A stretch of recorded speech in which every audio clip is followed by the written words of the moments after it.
Good afternoon mga boss, kumusta po kayo dyan? Samahan niyo po ako ating bisitahin ang ating ongoing project dito sa Morning Field, Carmel Town, Canlubang, Calamba City mga boss, okay? So bali project to mga boss, second project na natin dito sa Morning Field mga boss.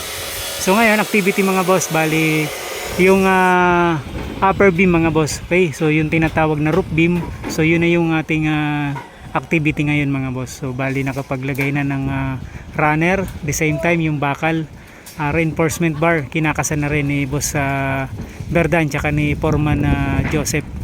Okay, so si boss Sandy naman in charge dun sa ating mga pag-aanilyo mga boss. Okay, tapos si boss Apolinario naman dun sa formworks. Okay, so yung dalawa nating tirador naman, si Vladimir tsaka si Rene, sila naman yung in charge dun sa mga kahoy mga boss, binubunutan ng mga pako, okay, yung mga dating forma. So si Apolinario naman mga boss, si boss Apolinario, siya na yung nagkakating tsaka gagawa ng formworks para dun sa ating runner sidings. Okay, so yun mga boss, kinakasana yung ating roof beam, upper beam mga boss.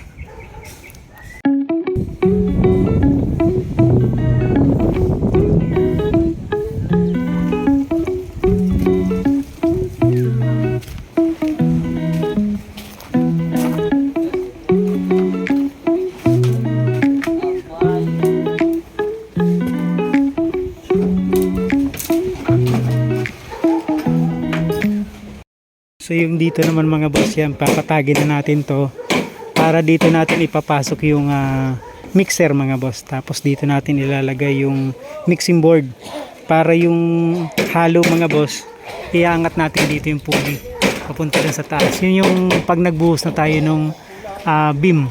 Okay,